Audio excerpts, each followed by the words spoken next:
Hello friends, just another quick video. I wanted to show you how I make clothes for my dolls. I think it's pretty simple, but it's one of those things that is easier to show than to tell. I'm hoping to make this a series. Let me know in the comments if there's something in particular that you'd like to see. I'm going to use this Frozen Anna doll because I genuinely need to make a pattern for her to use soon. This is for a pattern using non-stretch fabric. Stretch fabric is slightly different. First we need to wrap her in cling film to make the masking tape come off easier when we're finished. We then cover one side of her in masking tape, making sure to do the crotch and cover all areas.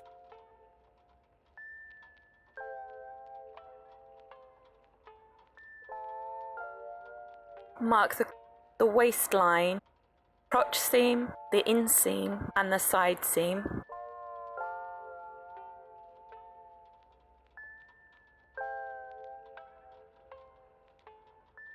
Measure the inseam from the crotch to where the trousers will stop. Then we need to measure some parts of her leg. Her thigh slims to the knee but then gets wider again at the calf.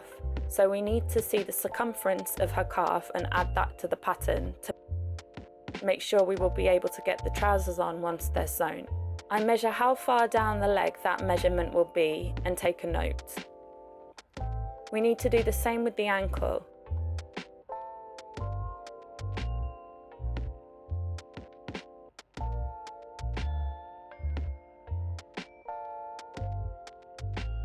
You need to cut the high point of her bum to add a dart so that the trousers won't be either too tight or gape at the small of her back. Because Anna isn't very curvy and I'm making slim fit trousers to go under a dress, I'm not going to sew the outer seam. I'll just cut this as one piece.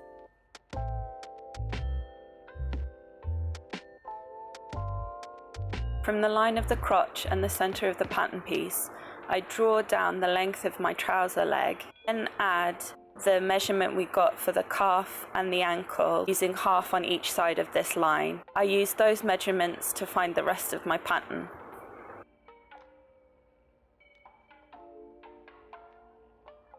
Adding a little extra here, which will be the opening of the trousers, kind of like a fly.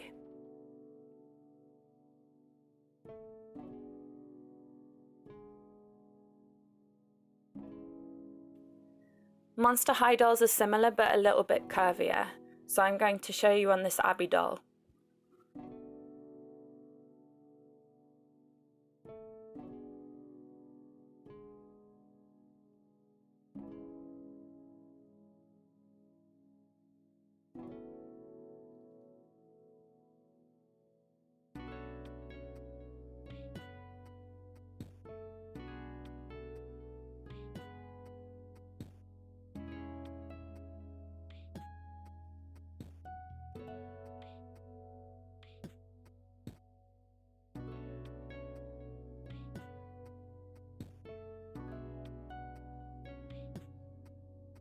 This one I've cut into two pieces, which will make it easier to adapt.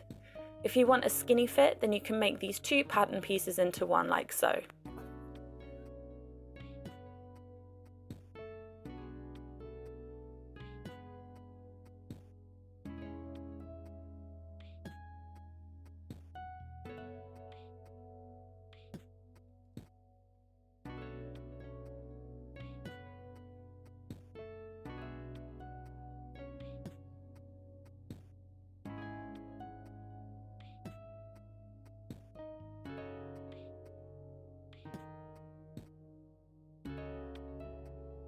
Here are some examples of adapting the leg of the pattern.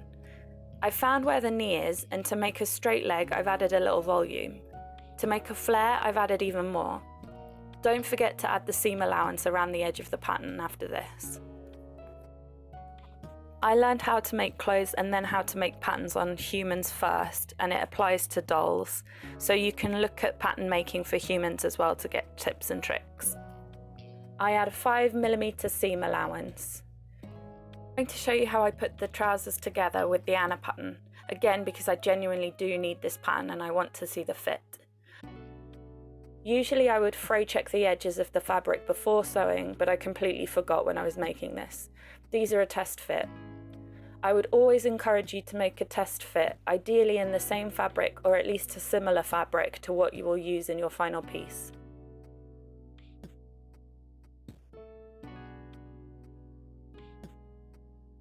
I always sew the darts first. If it's easier for you, then totally use pins. I just don't know where I've put mine.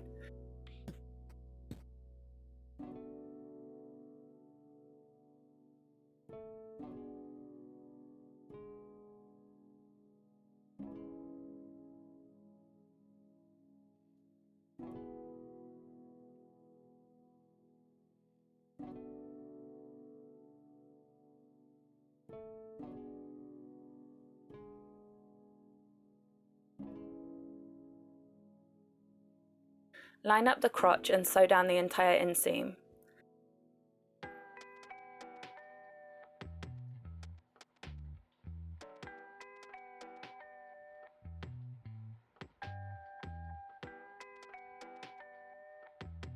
I'm just taking the hem up here as well.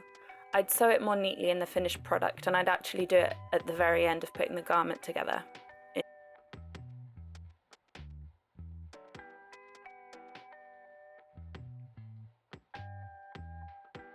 You need to sew the crotch seam right sides together.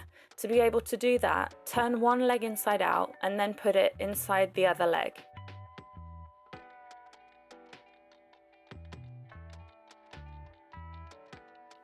Match up the seams and starting from the back, sew all along the crotch seam. By the way, I always sew by hand and I usually use a running back stitch.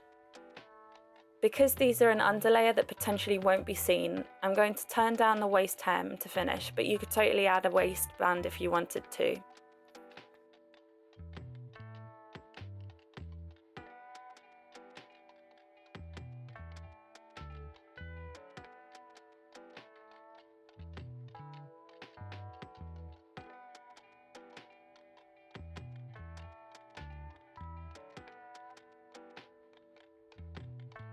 Let me know if you'd like to see how to adapt this pattern into other types of trousers and pants, and also which styles you'd like to see.